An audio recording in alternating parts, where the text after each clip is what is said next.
26 de abril de 1945. Linz, Austria, orilla occidental del Danubio. La noche cae con un frío de acero. El cielo, cubierto de humo y nubes bajas, refleja a intervalos el resplandor distante de los bombardeos. En la orilla, el río parece un animal en movimiento, oscuro, espeso, interminable. La corriente arrastra troncos, restos de madera y las sombras torcidas de los últimos días de la guerra. Los hombres del 135 Batallón de Ingenieros del Ejército de los Estados Unidos permanecen inmóviles frente al agua. Sus uniformes están empapados, los rostros tiznados de barro y cansancio. Han avanzado durante semanas tras el tercer ejército de Patton, construyendo caminos, reparando puentes y desmantelando minas en silencio. Pero esta vez es diferente. Este río no es un obstáculo más en el mapa. Es el Danubio, la frontera final antes de alcanzar Checoslovaquia. A su alrededor, los motores de los camiones siguen encendidos. Los faros están cubiertos con lonas para evitar que el brillo los delate ante la artillería alemana, que aún dispara desde la ribera opuesta. Cada explosión retumba con eco metálico sobre el agua. El aire huele a humo, gasóleo y lluvia. El coronel Walter Jensen, comandante del batallón, camina lentamente entre sus hombres. En su mano lleva una carpeta manchada de barro, las órdenes recién llegadas del mando superior. Las lee en voz baja, sin levantar la vista. El tercer ejército debe cruzar antes del amanecer. Silencio. Solo se escucha el murmullo del río. Jensen alza la cabeza y añade con voz seca: «Tenemos 48 horas para construir el puente». Nadie responde. Los hombres intercambian miradas cansadas. Saben lo que eso significa. 2 días para levantar una estructura capaz de soportar tanques, camiones y columnas enteras de infantería. 2 días para desafiar a un río que, en esa época del año, puede engullir barcos enteros. Uno de los sargentos, un hombre alto con la cara surcada de hollín, rompe el silencio. Eso no es un río, es una frontera. Jensen lo mira sin expresión. Entonces tendremos que mover la frontera. El viento sopla del este, trayendo el olor agrio de los incendios y la promesa de más lluvia. Jensen vuelve hacia el puesto de mando improvisado. Una carpa sostenida con tablones y sacos de arena. En el interior, los mapas están sujetos con piedras para que no se los lleve el aire. Sobre el papel, el Danubio se ve simple. Una línea azul, un punto de cruce, una fecha límite. En la realidad, es una masa de agua enfurecida, con una corriente tan fuerte que puede arrastrar un pontón en segundos. Los ingenieros comienzan a descargar los camiones. Secciones metálicas de puentes Bailey, tubos de acero, bidones de gasolina, cuerdas, pontones inflables y herramientas. Cada pieza es pesada, cada movimiento torpe por el fango. Algunos hombres se arrodillan en la orilla para medir la profundidad. Otros instalan las primeras luces encubiertas bajo lonas de camuflaje. Desde 1900, el otro lado del río, se oyen voces en alemán y un fogonazo breve. Una bala trazadora cruza el aire y se apaga sobre el agua. Nadie se mueve. Jensen observa el punto donde la bala se perdió. Sabe que en cualquier momento el enemigo puede concentrar fuego de artillería si descubre lo que están haciendo. El reloj de campaña marca las 21:47 horas. Empieza la cuenta atrás. El teniente Robert Hall, jefe de la compañía A, se acerca al coronel. ¿Qué hacemos si empieza a disparar la artillería? Jensen no lo mira. Terminamos el puente. A lo lejos, el cielo relampaguea con un resplandor anaranjado. El eco de la artillería se mezcla con el rugido constante del río. Los hombres comienzan a trabajar sin hablar, apenas comunicándose por gestos. En el agua, Las primeras barcazas pontón se desplazan lentamente, amarradas con cuerdas gruesas. Un joven ingeniero, con las manos entumecidas por el frío, observa el río y murmura: «Nunca pensé que el fin del mundo tendría forma de agua». Su compañero le responde sin apartar la vista del Danubio: «No es el fin del mundo, es el comienzo del próximo». Las herramientas resuenan en la oscuridad. Los remaches caen al suelo con un tintineo metálico. Las primeras piezas encajan. El reloj empieza a correr. Primavera de 1945. Europa es un campo en ruinas. El Tercer Reich se desmorona, pero no se rinde. Las ciudades alemanas son esqueletos humeantes. Los ejércitos se disuelven en columnas de prisioneros y refugiados. Y los mapas estratégicos se vuelven obsoletos cada día. Sin embargo, en los márgenes del Danubio, en la frontera entre Alemania y Austria, la guerra aún respira. El tercer ejército de George S. Patton avanza desde Baviera hacia el sureste, persiguiendo a las últimas fuerzas alemanas que intentan escapar hacia Checoslovaquia y las montañas. A su paso, los pueblos parecen suspendidos entre el final y el miedo.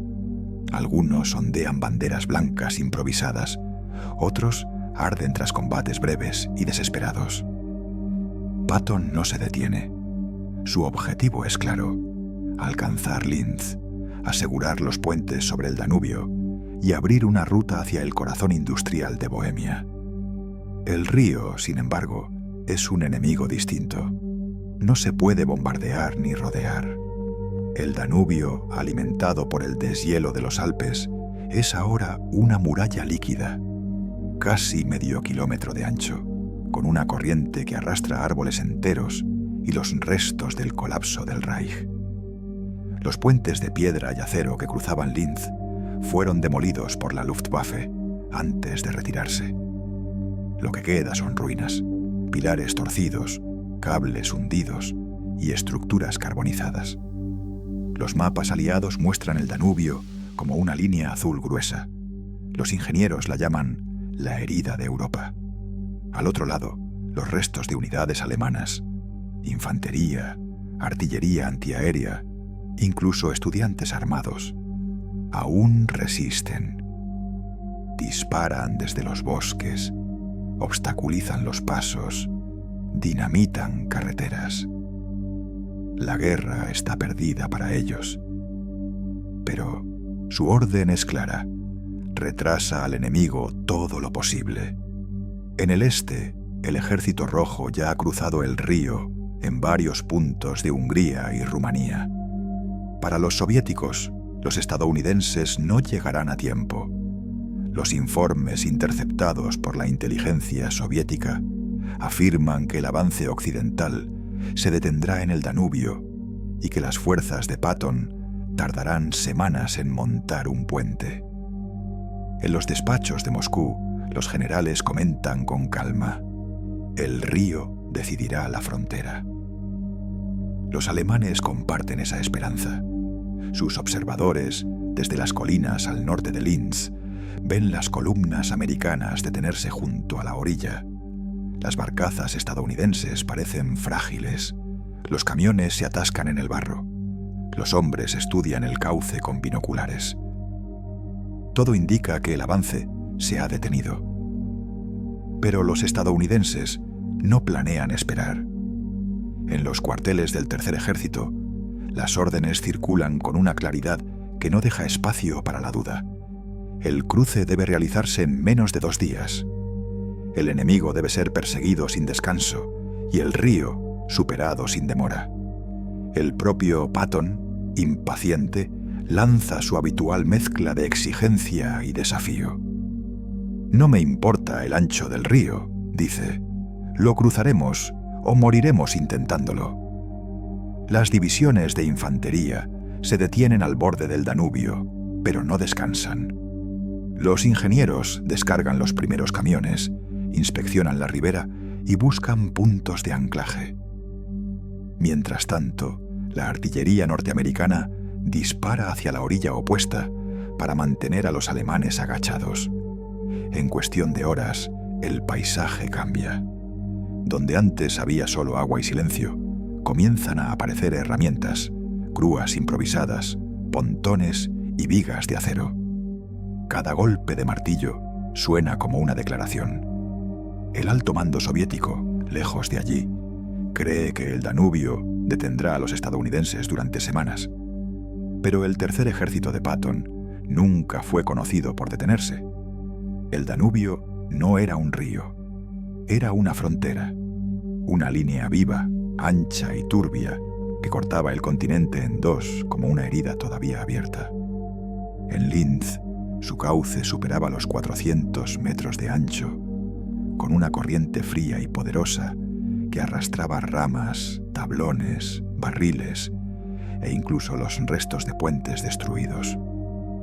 Su profundidad media alcanzaba los 9 metros y su velocidad más de 2,5 metros por segundo. Un hombre que cayera al agua no tendría tiempo ni de gritar antes de ser arrastrado bajo la superficie. Los puentes fijos que habían cruzado la ciudad ya no existían. La Luftwaffe, en su retirada, los había demolido metódicamente. Primero los anclajes, luego los tramos de acero y finalmente las bases de hormigón. Las explosiones habían dejado en las orillas un paisaje de ruinas, vigas retorcidas, escombros ennegrecidos y el eco hueco del metal cuando las olas golpeaban los restos. Sin un paso seguro, las divisiones blindadas del tercer ejército estaban atrapadas en la orilla occidental. Los tanques Sherman y los transportes M3 aguardaban en filas silenciosas, hundiendo sus orugas en el barro, impotentes ante la inmensidad del río. Cada hora perdida permitía que las fuerzas alemanas del otro lado reforzaran sus posiciones o destruyeran las rutas hacia Checoslovaquia. Para los ingenieros, aquel escenario era una ecuación imposible. Un río en crecida, un terreno inestable y una línea enemiga aún activa. El suelo, saturado por la lluvia de abril, se deshacía bajo el peso de los camiones. Los pontones inflables se deformaban con la presión de la corriente. Cada intento de anclaje debía rehacerse 2 o 3 veces antes de resistir. Los oficiales más jóvenes miraban las aguas oscuras y comprendían por qué el mando soviético había supuesto que el cruce sería lento. No había puentes de fortuna ni riberas amables. El Danubio no ofrecía puntos débiles. Su fuerza era uniforme, inhumana. El coronel Jensen reunió a sus hombres junto a la orilla y trazó un plan con un palo sobre el barro. Un puente Bailey flotante, soportado por pontones y barcazas, ensamblado directamente sobre el agua. La estructura debía tener casi 400 metros y debía levantarse mientras el enemigo observaba desde la orilla opuesta. No existía alternativa. El recuerdo de Remagen, el cruce del Rin apenas un mes antes, aún estaba fresco en la memoria de todos. Aquella vez, los ingenieros habían trabajado sobre un puente capturado, bajo fuego, pero con un punto de apoyo sólido. El Danubio no ofrecía nada de eso. No habría ruinas sobre las que construir, ni pilares que soportaran el peso. Solo el agua. El río sería tanto el obstáculo como el cimiento. Uno de los capataces, al ver el cauce, dijo en voz baja: «En Remagen al menos podíamos pisar algo firme». Jensen respondió sin apartar la vista del agua: «Aquí no necesitamos tierra, solo valor». El enemigo, al otro lado, mantenía silencio. No disparaba aún, pero todos sabían que observaba. Los francotiradores alemanes tenían buena visibilidad desde las colinas de Urfar, y los artilleros podían barrer la orilla con una sola ráfaga si descubrían el punto de montaje. El Danubio, en su serenidad aparente, era una trampa. Un paso en falso podía hundir no solo una barcaza, sino toda la operación. La corriente golpeaba las orillas con un rugido sordo, constante, recordando a los ingenieros que el río tenía su propio pulso, su propio tiempo, y que ellos debían vencerlo antes de que amaneciera. La orden seguía siendo la misma. El puente debía estar listo en 48 horas. El reloj avanzaba. El coronel Walter Jensen extendió el mapa sobre el capó embarrado de un jeep y lo alisó con la palma. La orden estaba escrita en tinta negra, breve y terminante. El puente deberá estar operativo en 48 horas, sin excusas. Firmada George S. Patton. No había margen para la duda. El tercer ejército debía cruzar el Danubio antes del amanecer del 28 de abril. Si no lo hacían, el enemigo se reagruparía en Checoslovaquia y la guerra, que ya agonizaba, podría prolongarse semanas. Patton exigía resultados, no explicaciones. Jensen levantó la vista hacia el río y supo que lo que tenía delante no era solo una orden, sino una sentencia. O cruzaban o quedaban atrapados. Sus recursos eran tan impresionantes como insuficientes para la tarea. 2 compañías del 103º Batallón de Ingenieros de Combate, unos 300 hombres en total, 60 vehículos, entre camiones de carga, transportes anfibios de UKW, jeeps y grúas de campaña, 24 barcazas motorizadas, 200 pontones Bailey, cada uno de acero pesado, diseñados para ensamblarse como piezas de un gigantesco mecano, y un puñado de equipos de soldadura portátiles, además de herramientas improvisadas, martillos, sierras, cables, generadores. Eso era todo lo que separaba al ejército estadounidense de la orilla oriental del Danubio. La protección era mínima. Un batallón de infantería cubría el perímetro con ametralladoras y morteros, pero la línea alemana seguía viva al otro lado del río. Desde las colinas se podían distinguir los fogonazos de los disparos aislados. Los observadores enemigos vigilaban con binoculares desde los restos de edificios en ruinas. Sabían que en cuanto detectaran actividad, abrirían fuego. Jensen reunió a sus oficiales en torno al mapa. El barro les manchaba los rostros, el cansancio les marcaba las ojeras, pero todos escuchaban con atención. El objetivo, dijo Jensen señalando con el dedo, es montar un puente Bailey de 381 metros. Debe soportar el peso de los tanques Sherman y camiones de artillería. No se trata de un cruce provisional.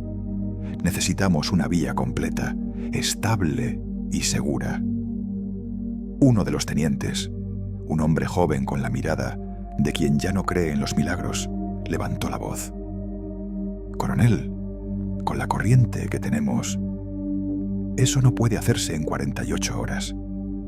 Jensen lo miró un instante, sin levantar el tono. Tiene razón, teniente. No puede hacerse, pero lo haremos igual. El silencio se instaló unos segundos. Nadie volvió a protestar. Los ingenieros comenzaron a trazar el plan. Se construirían 3 líneas paralelas de pontones para formar una base flotante, una central para el tránsito pesado y 2 laterales de refuerzo. Los anclajes se fijarían al fondo del río mediante cables de acero, y los tramos Bailey se ensamblarían directamente sobre los flotadores, atornillando y soldando las secciones bajo la luz de bengalas y faros cubiertos. El principal desafío no era el diseño, sino el tiempo. El reloj corría y cada minuto contaba. Para cumplir el plazo, debían trabajar sin descanso. Turnos de 12 horas, sin interrupciones, bajo fuego, en condiciones de agotamiento extremo. Jensen sabía que la orden de Patton no admitía fallos. Lo había oído decirlo más de una vez. Un ejército que se detiene es un ejército derrotado. Así que, en lugar de excusas, pidió voluntarios para la primera tanda de montaje. Uno de los veteranos del batallón, el sargento Hank Dobbs, miró al río y luego al coronel. «¿Cuándo empezamos?» «Hace 5 minutos», respondió Jensen. La primera tanda de camiones se puso en marcha. Las ruedas chirriaban en el fango, mientras descargaban las secciones de acero y los pontones inflables. Los hombres comenzaron a organizar las piezas por número y tamaño, cada uno siguiendo un esquema memorizado de tantas campañas anteriores. Pero ninguno había trabajado con un río así. Al caer la tarde, las órdenes resonaban entre el viento y el estruendo distante de la artillería. Los generadores rugían, las llamas de los sopletes iluminaban las figuras encorvadas de los ingenieros, y el sonido de los martillos sobre el metal marcaba el ritmo del esfuerzo. En los informes de la Wehrmacht, el Danubio se describía como intransitable para equipos pesados durante la primavera. Jensen leyó esa línea antes de guardarse el papel en el bolsillo. Entonces, dijo, será primavera solo para ellos. La lluvia comenzó a caer con fuerza. El reloj marcaba la primera hora de las 48. La noche cayó sin luna, espesa como el agua del propio río. La lluvia intermitente convertía el terreno en un lodazal donde los hombres se hundían hasta los tobillos. El barro se mezclaba con el combustible derramado de los camiones y con el sudor que corría bajo los impermeables. Nadie hablaba más de lo necesario. La orden era trabajar a oscuras, sin faros, sin linternas, sin llamas. Una sola chispa visible podía delatarlos ante los observadores alemanes del otro lado. Los ingenieros trabajaban guiándose por el tacto, por la memoria y por las voces que surgían entre el ruido del río. Los martillos golpeaban el metal con un ritmo apagado, cubiertos por mantas para amortiguar el sonido. Cada golpe era un pequeño riesgo. Cada tornillo apretado, un paso hacia la meta imposible. El Danubio rugía con un sonido grave y constante. Los pontones, que habían llegado remolcados por los vehículos anfibios Duka-WW, flotaban apenas sobre la superficie, atados con cuerdas que vibraban bajo la tensión. La corriente arrastraba ramas, tablones y cuerpos de árboles enteros que chocaban contra las estructuras recién ensambladas. Muchos pontones se soltaron antes de alcanzar el punto de montaje. Otros se hundieron sin aviso, tragados por el río.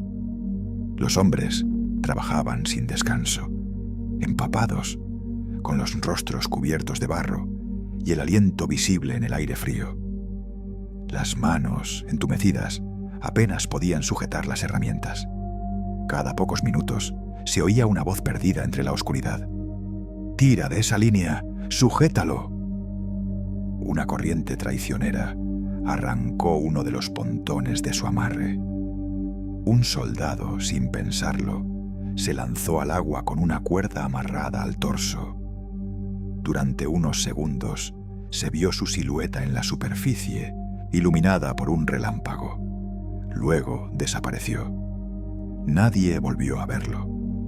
El coronel Jensen anotó su pérdida en un cuaderno empapado, sin detener el trabajo. No había tiempo para ceremonias. A su alrededor, el barro y el agua formaban una sola masa que devoraba botas, herramientas y esperanzas. La artillería alemana lanzó un par de ráfagas dispersas desde el otro lado, pero no acertó. Quizá los alemanes creían que los americanos solo estaban reparando carreteras o instalando campamentos. Quizá esperaban al amanecer para confirmar lo que ocurría. El teniente Hall se acercó al coronel con la chaqueta empapada y la voz ronca. «¿Cuánto tiempo tenemos?» Jensen miró su reloj de pulsera, cubierto de barro. 47 horas y 58 minutos. Hall asintió sin responder y volvió a su puesto. Esa frase mitad broma, mitad condena, se repitió entre los hombres mientras trabajaban. Era un recordatorio y un desafío. A medianoche el progreso era mínimo. Apenas se había asegurado la primera docena de pontones. El viento aumentaba, empujando el agua contra la orilla con fuerza creciente. Los cables de acero se tensaban hasta chirriar. Algunos ingenieros los reforzaban con ganchos improvisados, hechos de cadenas de tanques. Otros, de rodillas, trataban de alinear las secciones metálicas de los tramos Bailey en la oscuridad, tanteando los bordes fríos con las manos. La lluvia volvió con más fuerza, golpeando el río hasta hacerlo vibrar. A lo lejos se escuchaban disparos aislados. Los alemanes probaban la distancia. Las balas caían al agua con destellos breves que se apagaban al instante. Los hombres siguieron trabajando. La oscuridad era su protección y su castigo. El reloj seguía corriendo, implacable, marcando segundos que se convertían en metros de acero. A las 2 de la madrugada, Jensen caminó a lo largo de la orilla, observando el avance. Apenas se distinguían las siluetas de los ingenieros encorvados sobre la estructura, moviéndose como sombras. La lluvia caía diagonal y el río parecía más vivo que nunca. En su mente, el coronel calculó cada tramo, cada metro restante, cada hora perdida. El Danubio no dormía, y ellos tampoco. El amanecer trajo un resplandor gris y frío, apenas suficiente para distinguir las siluetas en la orilla oriental. El silencio del río se quebró con un primer estampido seco. Un proyectil cayó lejos, levantando una columna de agua que salpicó los pontones. Luego llegó el segundo, más cerca, y el tercero, que estalló justo frente a la línea de montaje. Los alemanes habían descubierto la operación. Las ráfagas siguieron, rítmicas, como un metrónomo de destrucción. Cada impacto levantaba una lluvia de agua y fango que caía sobre los hombres agachados sobre el metal. Los ingenieros no se dispersaron. Apenas se cubrían con las manos. Esperaban el siguiente intervalo entre disparos y volvían a atornillar, a encajar, a soldar. La orden era continuar sin detenerse. En la ribera occidental, los tanques Sherman respondieron con fuego de cobertura. Sus cañones giraron hacia los puntos de disparo y comenzaron a lanzar proyectiles de alto explosivo. Desde los flancos, los cañones autopropulsados M7 Priest añadieron su rugido al coro de acero. El aire se llenó de humo, polvo y un olor acre a metal caliente. Los ingenieros trabajaban en medio de un infierno contenido, donde cada paso adelante era una victoria sobre el miedo. La estructura crecía sección por sección. Las vigas Bailey se encajaban una tras otra sobre flotadores inflados a mano, sostenidos por cables tensados hasta el límite. El río empujaba con violencia, intentando arrancar las piezas recién fijadas. El metal crujía, los pernos se doblaban, las manos sangraban sobre el acero húmedo. Pero nadie se detenía. Un tramo lateral se soltó y comenzó a desplazarse corriente abajo. 3 hombres se lanzaron sobre él, lo sujetaron con ganchos y lo arrastraron de vuelta, jadeando, cubiertos de lodo. En la confusión, un cable se rompió y el chasquido metálico se mezcló con los gritos de advertencia. Una viga cayó al agua con un golpe sordo y desapareció bajo la corriente. El coronel Jensen observaba desde un pequeño promontorio. Su abrigo estaba empapado, el rostro ennegrecido por el humo. Cada explosión lo hacía estremecerse, pero no apartaba la vista del trabajo. A su lado, un operador de radio reportaba el progreso en intervalos de 20 minutos. Jensen apenas respondía. Una nueva ráfaga cayó más cerca. Un pontón se partió en 2 y el agua lo engulló. Un ingeniero En un gesto automático, se arrodilló y empezó a asegurar el hueco con las pocas piezas que quedaban. Jensen gritó desde la orilla: «Dejen ese tramo, pasen al siguiente». El hombre levantó la cabeza y asintió, sin detener sus manos. Cada tramo del puente se convertía en una historia breve de esfuerzo, miedo y obstinación. Los soldados hablaban poco. Las órdenes eran gestos, miradas, golpes en el metal. El ruido era ensordecedor. El rugido del Danubio, el fuego cruzado, el gemido del acero forzado más allá de su resistencia. Un joven ingeniero, con los dedos ensangrentados, se permitió un instante para mirar el agua. «Este río está vivo», murmuró. Su compañero, sin dejar de apretar una llave inglesa, respondió: «Sí, y no quiere que crucemos». El puente avanzaba, metro a metro, flotando sobre la furia del Danubio. Desde lejos, la estructura parecía una línea de sombras, moviéndose sobre el agua. De cerca, era una sinfonía de golpes, chispas y respiraciones contenidas. El río seguía rugiendo, oscuro, ensordecedor, como si intentara devorar lo que aquellos hombres levantaban. Pero ellos seguían trabajando, desafiando la corriente, la artillería y el tiempo. Aquel puente no solo unía dos orillas, unía la obstinación humana contra la lógica de la naturaleza y la guerra. El amanecer llegó como una herida gris sobre el cielo.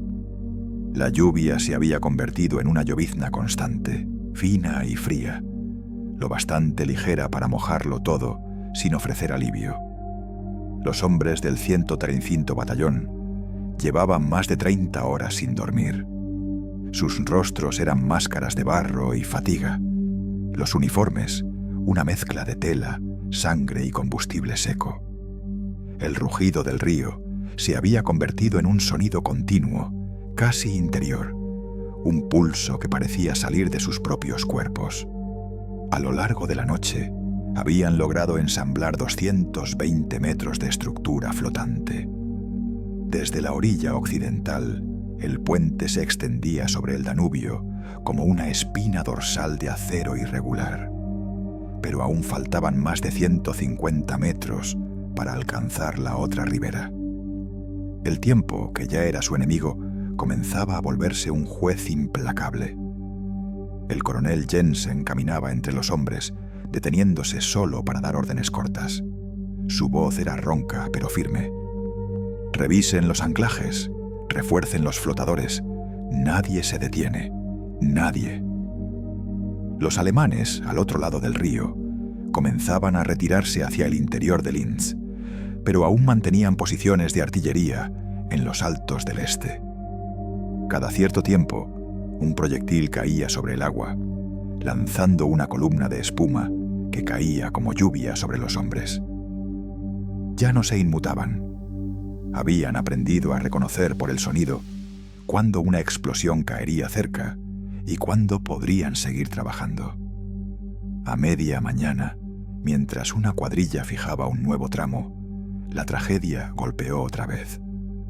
Una de las secciones centrales, debilitada por la corriente, cedió bajo la tensión. Los cables de acero se soltaron como látigos y el puente se hundió parcialmente. El ruido del metal al partirse fue un rugido seco, seguido del grito de los hombres que intentaban sujetarlo. En segundos, una parte de la estructura desapareció bajo el agua, arrastrando herramientas, planchas y 2 pontones inflados. «¡Sujétenlo!», gritó Jensen desde la orilla. Las cuerdas chirriaron. Los hombres, de rodillas sobre el metal, lanzaron ganchos al agua para atrapar las piezas que se alejaban. El río las devoraba una tras otra. Algunos se arrojaron al agua con los arneses puestos, intentando recuperar las secciones perdidas. La corriente los golpeaba con furia, como si el Danubio defendiera su frontera con uñas invisibles. Tras 20 minutos de lucha, lograron rescatar parte de la estructura y arrastrarla hasta la orilla. El daño era grave, pero no total. Jensen ordenó reforzar los anclajes con cadenas de tanques, Sherman y tensores improvisados. Los hombres trabajaban en silencio, sabiendo que cualquier retraso podía significar el fracaso. El coronel, empapado, subió sobre una de las secciones y observó la extensión del puente que aún faltaba. El Danubio seguía rugiendo, indiferente. A cada minuto, el agua subía un poco más, alimentada por la lluvia que caía río arriba. Los ingenieros sabían que si el nivel aumentaba demasiado, toda la estructura podría soltarse y girar sobre sí misma. Pero no había tiempo para cálculos ni descanso. Por la radio, la voz de Jensen repetía una y otra vez la misma orden. Nadie se detiene, nadie. En los márgenes, los hombres comían raciones frías de combate con una mano, mientras soldaban con la otra. Algunos tenían los dedos tan entumecidos que no podían sentir las herramientas. Otros simplemente seguían moviéndose, impulsados por una mezcla de rutina y orgullo. La tarde se volvió más oscura, el cielo un espejo sin color. En el horizonte, los cañones estadounidenses seguían disparando, cubriendo el ruido de las explosiones con otro ruido aún mayor. En ese caos, los ingenieros avanzaban metro a metro, luchando contra el río, el cansancio y la inevitabilidad del tiempo. A las 3 de la tarde, Jensen miró su reloj. 36 horas transcurridas, 12 por delante.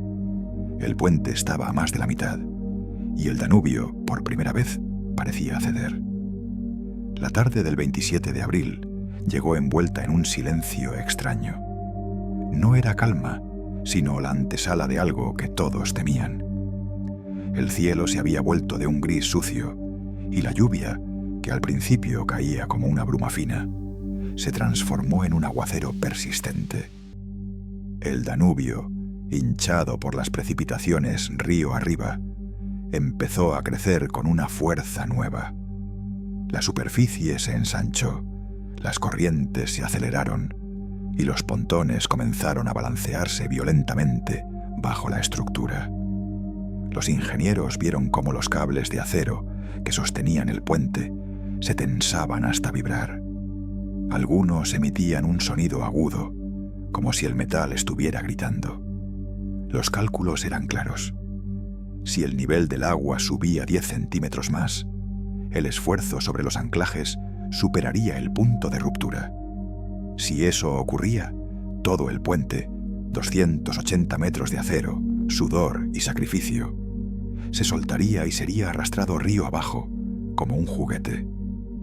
El coronel Walter Jensen revisó los números con su ingeniero jefe, un hombre delgado, llamado Harris, que apenas podía sostener el lápiz entre los dedos temblorosos. «Si sube un palmo más, se acabó», dijo Harris, sin levantar la vista del bloc de notas.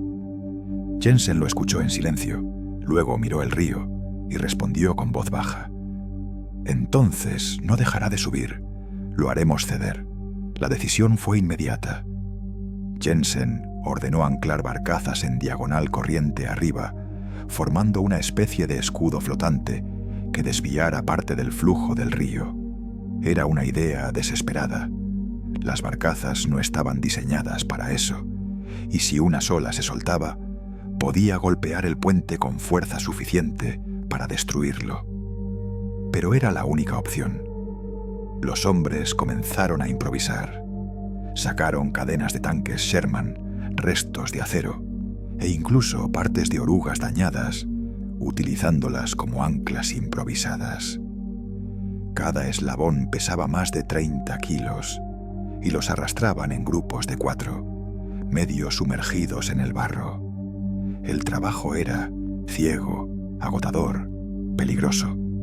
Las barcazas se alineaban en diagonal, sujetas con cables cruzados, y el río las golpeaba como un puño continuo.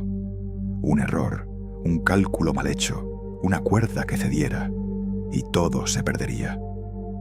A medida que la lluvia caía, el nivel del Danubio subía otro centímetro, luego otro. Los hombres sabían que el río podía ganar, pero no podían detenerse. En las orillas los motores rugían, bombeando aire a los pontones y manteniéndolos a flote con dificultad. El sonido del agua golpeando el acero era ensordecedor. A media tarde, mientras Jensen coordinaba las maniobras desde la orilla, un mensajero llegó cubierto de barro y con la radio al hombro. Respiraba con dificultad, empapado y exhausto. «Coronel», dijo, «mensaje del mando. La 5ª División de Infantería está a una jornada de distancia». Jensen lo miró fijamente. «¿Una jornada?» «Sí, señor. Si el puente no está listo al llegar, se detendrá el avance». La noticia cayó sobre la orilla como un peso más. Los hombres se miraron unos a otros. Sabían lo que significaba. Si la división se detenía, la línea entera se fracturaría. El enemigo tendría tiempo de reorganizarse, y lo que habían construido no serviría para nada. Jensen apretó los dientes y miró el río una vez más. «Dígales», ordenó, «que el puente estará listo cuando lleguen. No antes, no después». La noche se acercaba y el Danubio seguía subiendo. Las barcazas ancladas resistían con un sonido grave, casi humano, mientras el agua se estrellaba contra sus cascos. Cada vibración recorría la estructura entera del puente, como un latido irregular. Los hombres seguían trabajando, empapados, sin ver el final. Algunos juraban que el río estaba vivo, que respiraba, que los observaba. Quizás lo estaba. El Danubio, con su corriente desbordada, parecía querer probar si los hombres que lo desafiaban resistirían tanto como el acero que habían traído.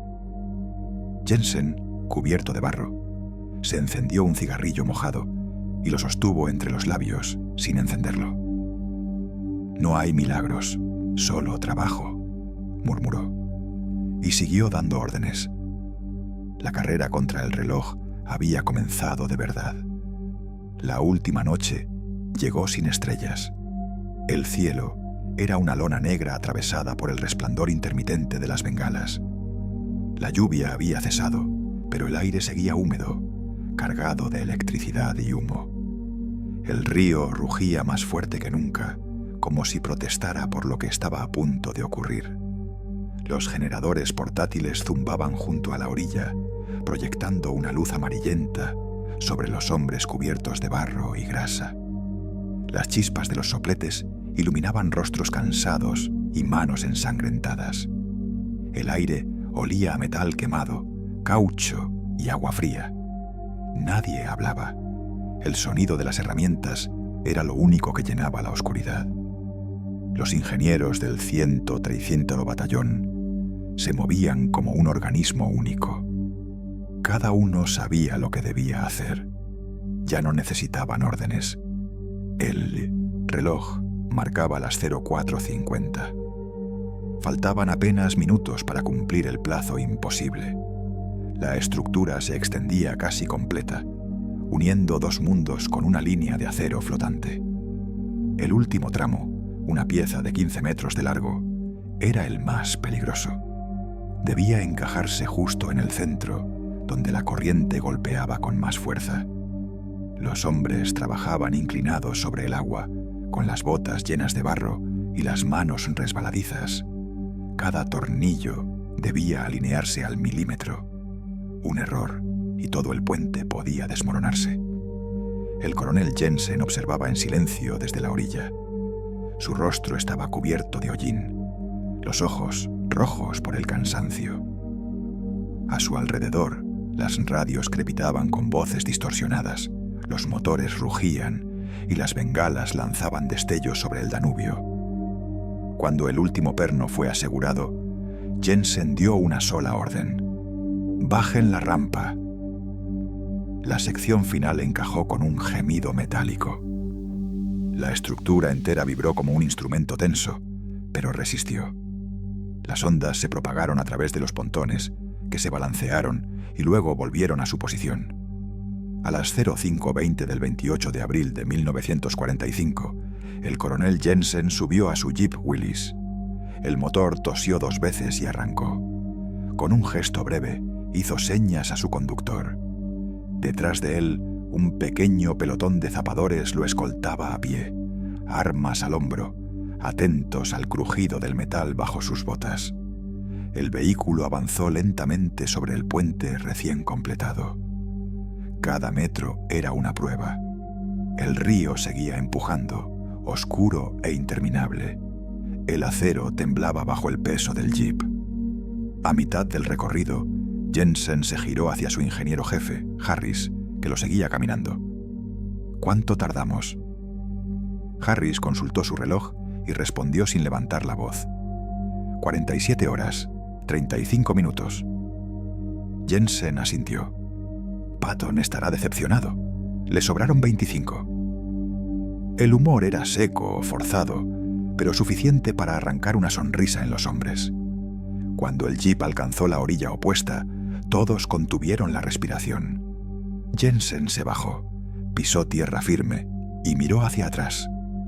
Detrás de él, un tanque Sherman avanzaba despacio, sus orugas resonando como un tambor sobre el metal. Los pontones se hundieron un instante bajo su peso, luego se estabilizaron. El puente resistió. Los ingenieros estallaron en vítores ahogados. Algunos se abrazaron, otros simplemente se dejaron caer en el barro, exhaustos.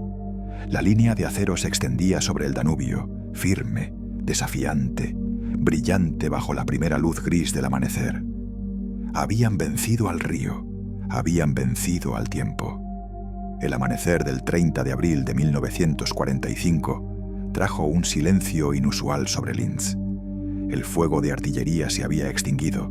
Los últimos destacamentos alemanes se habían rendido o dispersado, y el rugido de los motores estadounidenses era ahora el único sonido que dominaba las riberas del Danubio.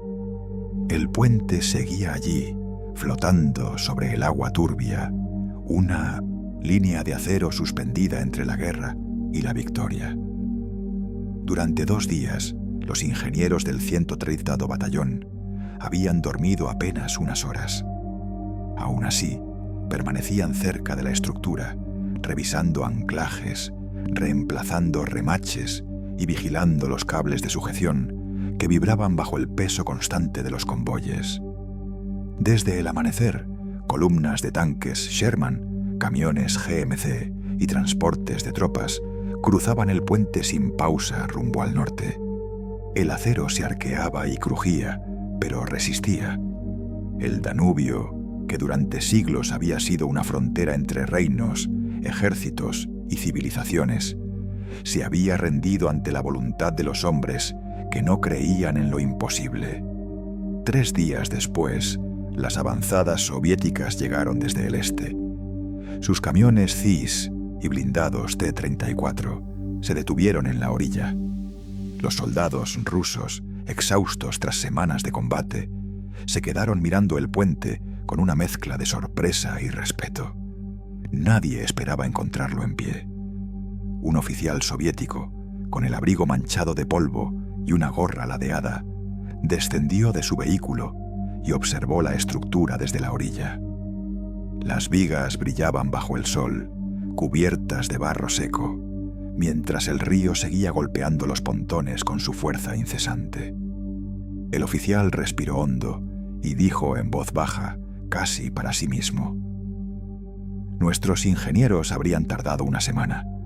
A su lado, un ingeniero estadounidense, con el rostro cubierto de grasa y las manos aún negras de hollín, ajustaba una tuerca en la base del puente. No levantó la vista. Respondió con calma, sin detener su trabajo: nosotros no teníamos una semana. El soviético sonrió, sin ofensa. Miró al hombre y luego al puente, y comprendió que aquella estructura no era solo una hazaña técnica, era un mensaje, un recordatorio silencioso de lo que significaba el poder logístico estadounidense. Velocidad, decisión y una voluntad implacable de no detenerse. El agua seguía chocando contra los pontones con fuerza, pero el puente permanecía inmóvil. Sobre él, el tráfico continuaba. Tanques, jeeps, ambulancias, camiones de munición, todos avanzando sin pausa. La línea de acero flotante unía dos ejércitos que, aunque aliados, sabían que el mundo después de la guerra sería muy distinto. El Danubio, símbolo de frontera durante siglos, había sido atravesado en 2 días, y con él también había sido cruzado un límite invisible, el momento en que la ingeniería y la voluntad humana superaron la idea misma de frontera. Los soviéticos se marcharon poco después, sin tocar la estructura. El puente siguió en uso durante semanas, soportando el paso de miles de toneladas de acero y hombres. Nadie lo llamó milagro. Nadie lo llamó heroísmo. Era simplemente trabajo cumplido. Pero en la mirada de los hombres que lo construyeron, en sus manos agrietadas por el esfuerzo y en sus botas aún hundidas en el barro del Danubio, había algo más profundo. La certeza silenciosa de haber vencido al río, al tiempo y al destino. El puente sobre el Danubio no fue solo una proeza técnica ni un éxito táctico. Fue una declaración silenciosa, un acto de ingeniería convertido en símbolo. Allí, sobre las aguas grises de Austria, el ejército estadounidense demostró que la guerra moderna ya no se ganaba solo con tanques ni cañones, sino con logística, cálculo y velocidad. Durante siglos, el Danubio había marcado fronteras. Era una línea natural que definía imperios y frenaba invasiones. Romanos, otomanos, austríacos y alemanes habían tratado de dominarlo, pero todos lo habían respetado como barrera. En abril de 1945, por primera vez, esa frontera fue derrotada no con fuego, sino con precisión y acero ensamblado a contrarreloj. Los soviéticos lo entendieron enseguida. Cuando sus oficiales observaron el puente flotante de Linz, comprendieron que el poder industrial estadounidense no residía solo en la cantidad de tanques producidos o en la potencia de sus bombarderos. Estaba en su capacidad para construir donde otros veían lo imposible, para transformar el caos de la guerra en una maquinaria de avance continuo. Los estadounidenses no solo sabían destruir, sabían conectar. Cada tornillo apretado, cada plancha soldada en el barro del Danubio, era una afirmación práctica de la supremacía logística. A diferencia de los ejércitos europeos, acostumbrados a medir la guerra en kilómetros de territorio, los ingenieros americanos la medían en horas de trabajo. Donde otros contaban pérdidas, ellos contaban puentes. El coronel Jensen, cuando presentó su informe final, escribió solo una frase: el cruce se completó según lo previsto. Ninguna mención a la lluvia, al fuego enemigo, ni a las pérdidas humanas. Solo el cumplimiento del objetivo.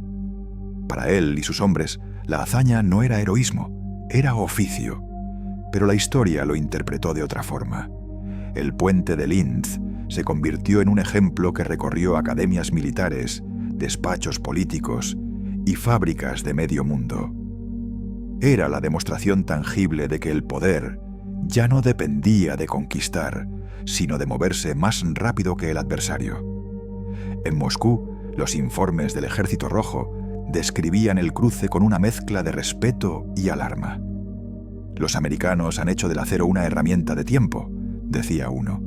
Y tenían razón. El siglo XX perteneció a quienes dominaron ese tiempo, a los que podían pensar, fabricar, transportar y ensamblar más rápido de lo que el enemigo podía reaccionar. En Linz, esa verdad se materializó en una línea de acero flotando sobre un río que durante siglos había parecido indomable. Cada perno apretado en el Danubio fue un mensaje silencioso al mundo. El futuro no sería de quienes destruyeran más, sino de quienes construyeran más rápido.